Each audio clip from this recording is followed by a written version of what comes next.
নমস্কার, আমি নীতা। আপনাদের সাথে আরেকটা নতুন রেসিপি শেয়ার করতে চলে এসেছি।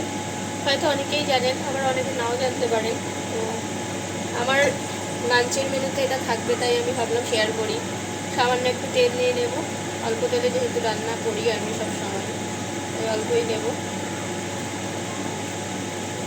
তেলটা একটু গরম হয়ে এলে এর মধ্যে একে একে যে আমি রেখেছি টমেটো, পেঁয়াজ কুচি, অল্প রসুন, তেজপাতা, শুকনো লঙ্কা, এগুলো আমি সব একে একে ফোড়ন দেবো তেলটা গরম হয়ে গেলে। আচ্ছা, বলাই তো হয়নি, আমি করবো হচ্ছে ঢাকাই ডিম। এটা আমার শাশুড়ি মায়ের কাছ থেকে শেখা। অনেকে অনেক রকম নাম দেয়, সেই নামটা শুনে আমার খুব ভালো লেগেছিল। প্রথমে ভেবেছিলাম যে ঢাকাই ডিম কেমন, কী বিষয়। যখন উনি করে খাওয়ালেন, খেতেও ভালো লাগলো। অনেকেই হয়তো সেটা অন্য নামে জানেন, আমি যেহেতু ঢাকাই ডিম নামে জানি। তো চলুন আজকে শেয়ার করি আমার শাশুড়ি মার রেসিপি ঢাকাই ডিম। প্রথমে আমি এখানে পেঁয়াজ, এটা বলবো গরম একটু কমিয়ে নিই, হয়ে যাবে। পেঁয়াজ, তেজপাতা, শুকনো লঙ্কা, একটু রসুন, টমেটো। আমি আদাটা দেবো না, আদাটা খুব একটা খাই না।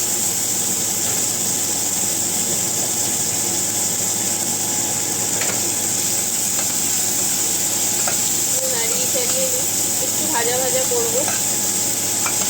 এর মধ্যে একটু গোটা গরম মশলা দেবো, একটা লবঙ্গ, একটু দারচিনি। এলাচটা আমার শেষ হয়ে গেছে, তাই আমি আর এলাচটা দিতে পারছি না। এলাচটা আমার খুব লাগে, শেয়ার করব যখন নতুন নতুন সন্ধ্যের খাবারগুলো শেয়ার করব ভিডিও, তখন নিশ্চয়ই শেয়ার করবো। এলাচটা আমার প্রচুর লেগে যায় তার জন্য। তো এই যে দারচিনি, লবঙ্গ, এলাচ বাদ দিয়েই দিলাম, এলাচটা দিলেও গন্ধটা ভালো আছে। এগুলো দিয়ে একটু ভাজা ভাজা করি।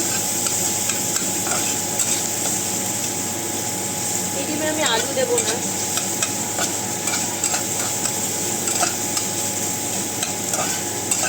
আর একটু মাখা মাখা করবো, যেহেতু মেয়ের জন্য ডাল কড়াই আছে, তাই আমার সেক্ষেত্রে চিন্তা হবে না। আর আমাদের দুজনের একটু মাখা মাখা খেতে ভালোই লাগে। শাশুড়ি মায়ের কাছ থেকে অনেক কিছু শিখেছি, অনেক নতুন নতুন নিরামিষের রান্না দেখাবো। যাই একটু সেটেল হই।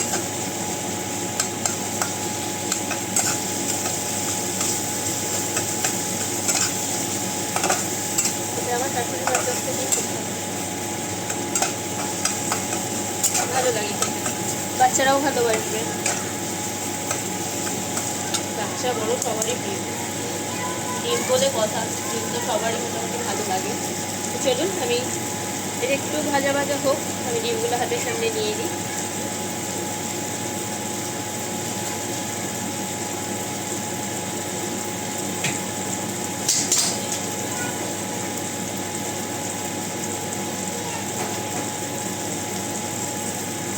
দেখুন এখানে ডিমগুলো এরকম দেখতে হয়, সাদা খুব একটা পাই না। আমি 3টে ডিম নিয়ে নিলাম, এটাকে একটা 3জন।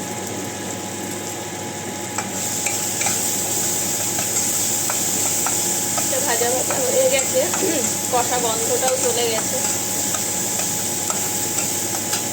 এর মধ্যে জলটা রেডি রাখলাম।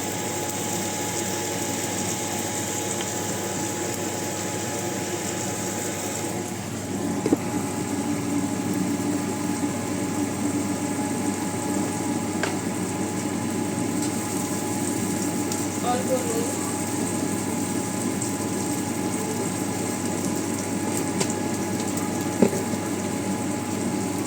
একটু হলুদ,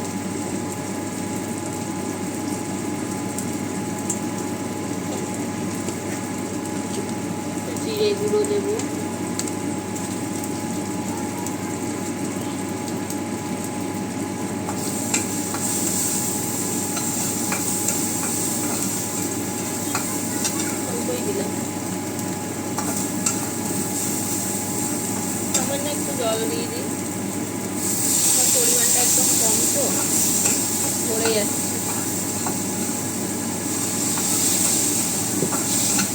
আগে আমি তো দেবো না, প্রথমেই বললাম, এমনিই রাখবো।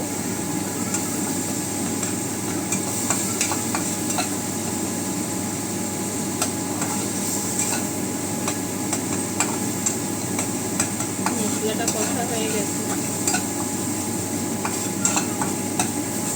গন্ধটা চলে গেছে, কাঁচা গন্ধটা। এটাই না একটু বেশি পরিমাণ জল দিয়ে ফোটাতে হবে, কারণ এখানে আমি কাঁচা ডিমটা ভেঙে দেব। একটু বেশি করে জল দিলাম, একে একে করে ঠিক অল্প করে আমি বসিয়ে দেবো আর ফুটবে। যাতে কুসুমটা ভেঙে না যায়। কি চেনা লাগছে না? হ্যাঁ, অনেকেই হয়তো বানিয়ে খেয়েছে, খেতে কি ভালো লাগে না? যারা খেয়েছেন তারা তো এটা টেস্ট জানেনি, আর যারা খাননি তারা অবশ্যই বানিয়ে খাবেন, দারুণ লাগে খেতে। তো এটা আমি এখন ফুটতে দেবো, এটা ফুটবে, ফুটে ফুটে যেরকম আমরা পোঁচ করি না ওরকমই পোঁচ মতো হবে। এবং এই জলে সেদ্ধ হতে হতে যখন আমার ঝোলটা কমেও আসবে আর সাথে এটাও সেদ্ধ হয়ে যাবে। সবসময় চেষ্টা করবেন যদি বেশি ডিম হয় তাহলে একটু বড় খোলা কড়াই নিতে, তাহলে না জিনিসটা ভালো হয়। ছোটো হয়ে গেলে সেখানে লেগে যায়, খুব বাজে লাগে দেখতে। তো চলুন, এটা ফুটবে, ভিডিও বড় করে লাভ নেই, সবাই বুঝতেই পেরে গেছে। এটা যখন এটা চাপা ঢাকা থাক, ফুটুক, জল কমুক, তারপরে আমি লাস্টে নামানোর আগে জাস্ট একটু গরম মশলাগুলো ছড়িয়ে দেবো। তো চলুন, এই হচ্ছে আজকের এই ঢাকাই ডিম, যেটা আমি আমার শাশুড়ি মায়ের কাছ থেকেই শিখেছি। খেতেও খুব ভালো লাগে, খেয়ে দেখবেন, বাচ্চাদের খাওয়াবেন, কেমন লাগলো জানাবেন অবশ্যই, কমেন্ট করতে ভুলবেন না। আর যদি ভালো লাগে তাহলে একটা সাবস্ক্রাইব করে দেবেন, কমেন্ট করবেন। সকলের ভালো সুস্থতা কামনা করে এই ভিডিওটা এখানেই শেষ করছি, কারণ না হলে অনেকটা বড় হয়ে যাবে। সুতরাং বড় করে লাভ নেই, সবাই বুঝতেই পারছেন। একবার সামনে থেকে একটু দেখিয়ে দিই, এই দেখুন, বুঝতে পারছেন? এরকম হবে, এটা ফুটবে, ফুটুক, জলটা শুকিয়ে আসলে নামানোর আগে আমি এটা জাস্ট একটু গরম মশলাগুলো ছড়িয়ে নামিয়ে দেবো। ঠিক আছে, তাহলে আজকের জন্য এইটুকুই থাক। শর্টসে শেয়ার করবো কেমন লাগলো, ভিডিওটা দেখতে ভুলবেন না কিন্তু। টাটা।